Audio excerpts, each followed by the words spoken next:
Big install. We're going to be replacing the stock fenders with these MetalCloak arched fenders and the flares to go along with it. I already had these painted. I had it professionally done to match the color of the Jeep. You can find your paint code on the inside of the driver's door, so it's PR4 for this color red. But yeah, so first thing we got to do is disconnect a bunch of stuff. So we got to disconnect the two battery terminals. They're about 10 millimeter, and then down there, I don't know if you guys can see that super well. Let me turn on the light. There's another 10 millimeter bolt that holds the battery tray in place. So we're going to remove all three of those and then pull the battery out. That's the first step. You see I got this pretty long extension for this one right here, and this is a long bolt, so it requires a good bit of removing. We're going to be going through and removing everything, so I'm starting with this fuse box. So I don't know how well you can see, but there's a 10 millimeter right there I got my wrench on right now, and then there are two back here that we need to get off, and then this should come loose. And then we're going to go to the airbox next. So I actually think it'll be much easier to get at these two bolts if we have the airbox out first, so I can get some room. So you just, there's a little worm clamp here. You need a flathead screwdriver, and then it should be three 8 millimeter bolts here. I replaced one before. We'll remove these, and this should come right off. We're on the driver's side, so we got to disconnect the cruise control, the washer fluid reservoir, and the horn.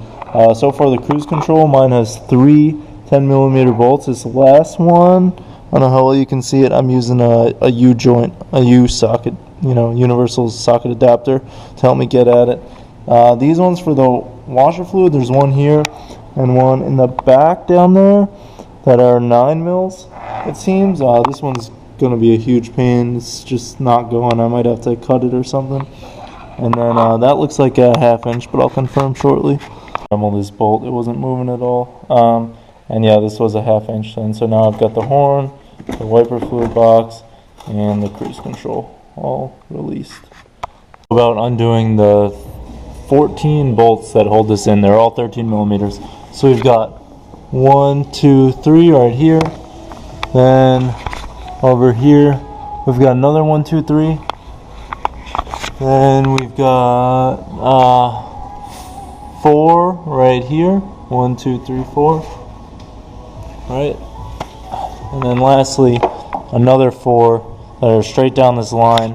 So right, 1, 2, 3, 4 on both sides, so 14 on each fender. Now in order to go ahead, I've got all 14 bolts removed, and you can see the fender's loose.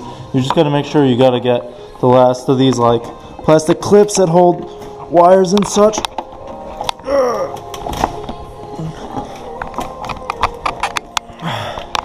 You can see it's a bit of a pain, and we got to get rid of this thing right here. There's 3 8 millimeter bolts right here that you got to get at. Let's give this one more try. And there we go. These turn signal bulbs.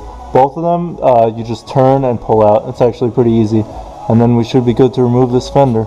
Side is off now too. It was a little more difficult to get at these bolts specifically, but you can still do it. I did it just with this normal socket wrench in my fingers.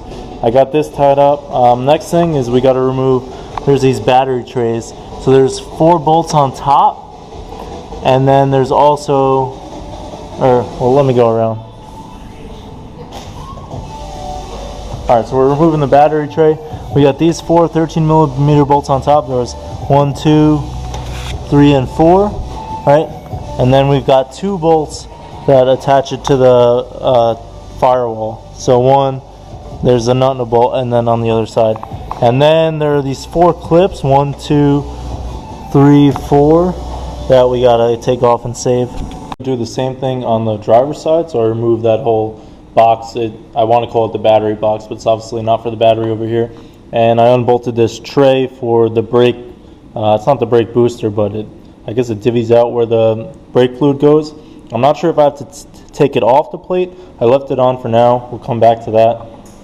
In the meantime, what I need to do now is, so I got one of MetalCloak's trays, and you put it on. There's hold on, let me get the light. There are 2 holes that you unbolt there, and you just slide it right over. And now we got to get, there's some hardware that came with the MetalCloak.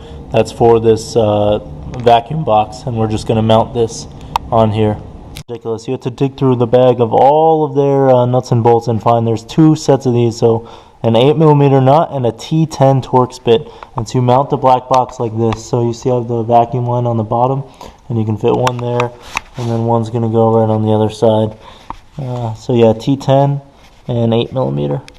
As you can see, I use a little spray paint while I have everything off. I figured I'd cover up any parts that might be starting to rust, but anyway, irrelevant.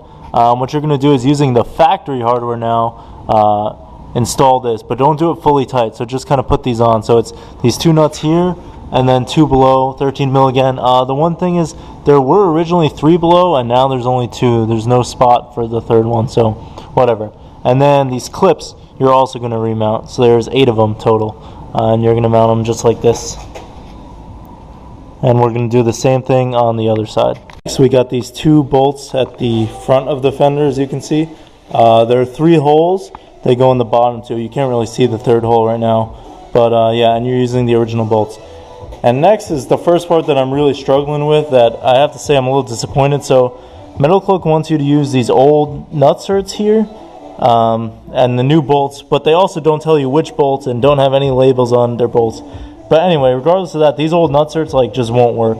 So I decided I'm just going to use the nuts and washers that came with the MetalCloak kit, and if I run out later, because they're supposed to be used somewhere else, I'll just get more. It's easier than finding more of these nutserts. But yeah, these nutserts are just not working for me. They're too old and rusted. So yeah, so I'm just using the largest bolt they have with the largest nut, a washer on each side, and I'm going to mount up all 4. And you're going to keep it loose for right now, and same with the 2 up front. And the nut is 9/16, and the bolt head uses 7/32 hex bit. That really wasn't clear in the instructions. You can't put these outer ones on yet, because they got to go through these holes in the fender right there.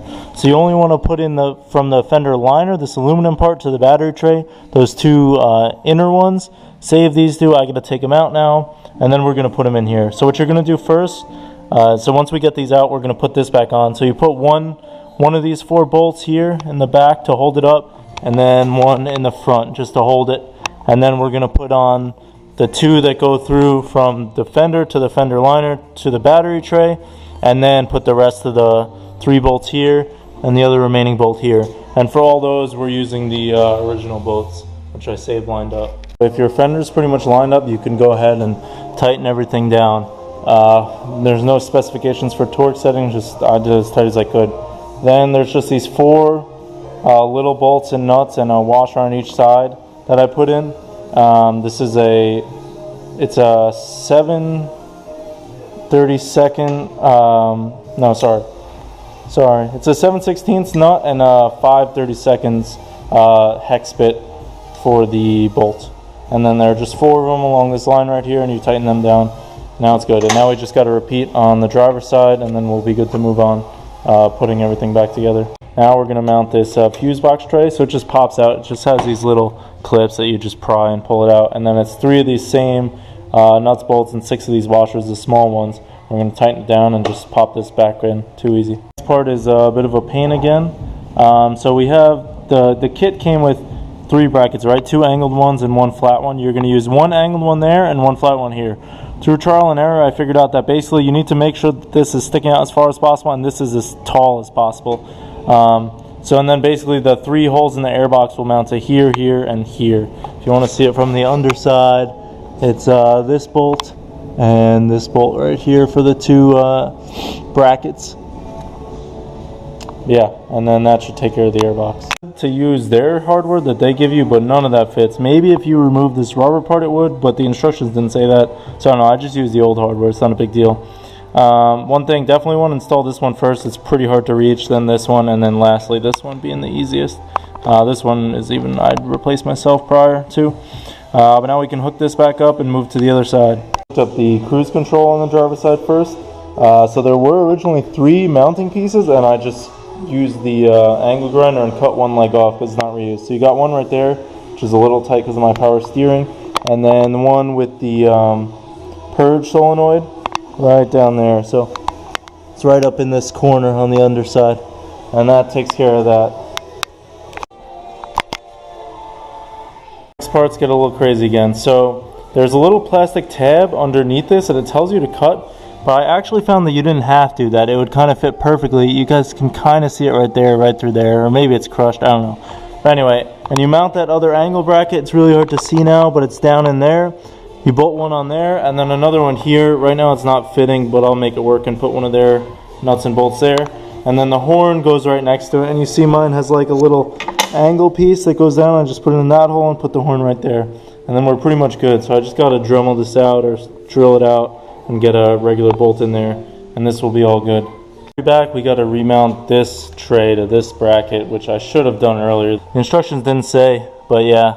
So I got to put this back on now. It's going to be more difficult because I already have this all assembled. The battery tray back in with just mismatched hardware. Put the battery in, put this back in. Next thing we got to do are the hood latches, and I wish I'd taken these off before I took the original Fenders off because they're just spinning right now, and it's quite a bit of a pain, but we're working on it.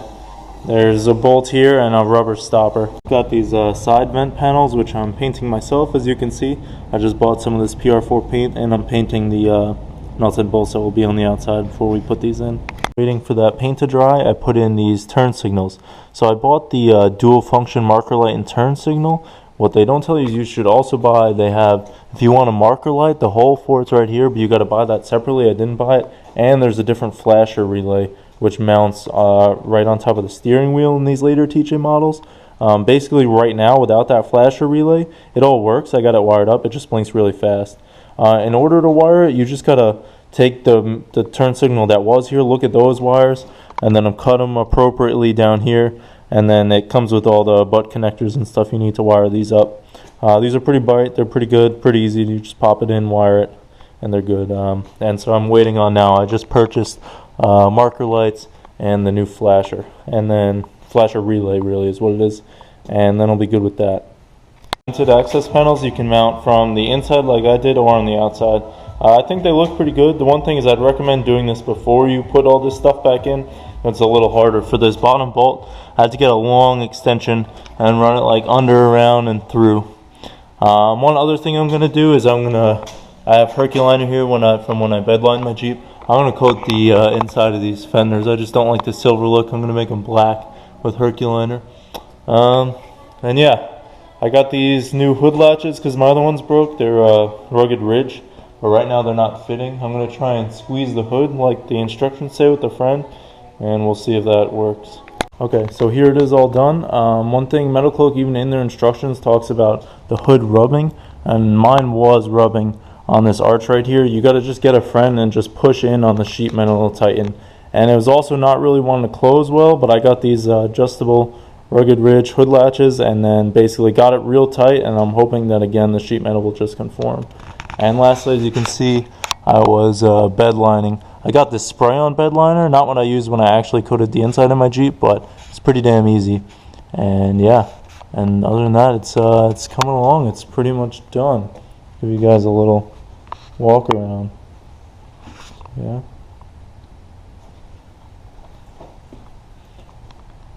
I think it looks a lot better. And then from the side here. Yeah, coming along. Now I just need the rocker rails.